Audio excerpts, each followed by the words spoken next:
Both President Trump and Joe Biden are turning their focus to Pennsylvania this week, where the latest Real Clear Politics average shows Biden leading by just over 4 points.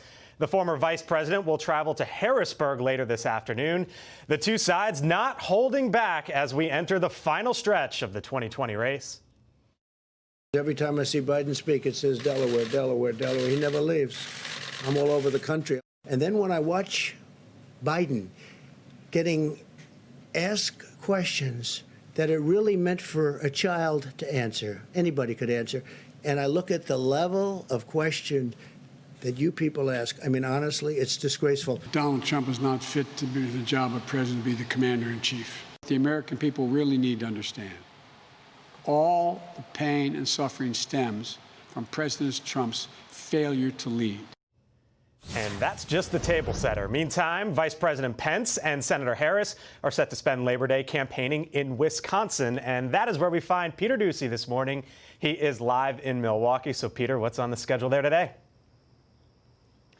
Blake, later on today, Kamala Harris is going to tour an electrical workers union training facility, and then she's going to host an economic roundtable. The reason that this is her first day out on the campaign trail by herself since being named to the ticket is, of course, COVID-19. And to that point, she's also now saying that if there is a vaccine before Election Day, she might not take it.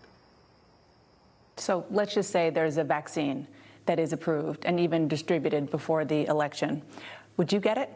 Well, I think that's going to be an issue for all of us. I will say that I would not trust Donald Trump, and it would have to be a credible source of information that talks about the efficacy and the reliability of whatever he's talking about. Trump won Wisconsin in 2016, but trails by 8 points right now in a Fox News poll. Trump 42, Biden 50. The Libertarian candidate polls 2% and 5% are undecided. Harris is going to campaign in Milwaukee, where the party canceled their convention less than a month ago. And Mike Pence is going to be out in La Crosse on the border with a state the Trump campaign is trying to turn red, Minnesota. Joe Biden is going to be in Pennsylvania twice this week, hoping to hold his lead there. But these are all places the Trump campaign insists they are doing better than it looks.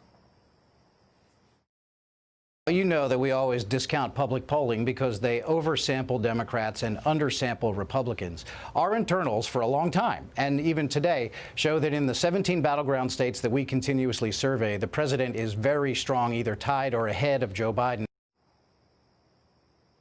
So the center of attention today is Wisconsin, and a real challenge for Kamala Harris and Mike Pence is going to be breaking through the big local story in Wisconsin today, and that is the Milwaukee Bucks being one game away from the Eastern Conference Finals.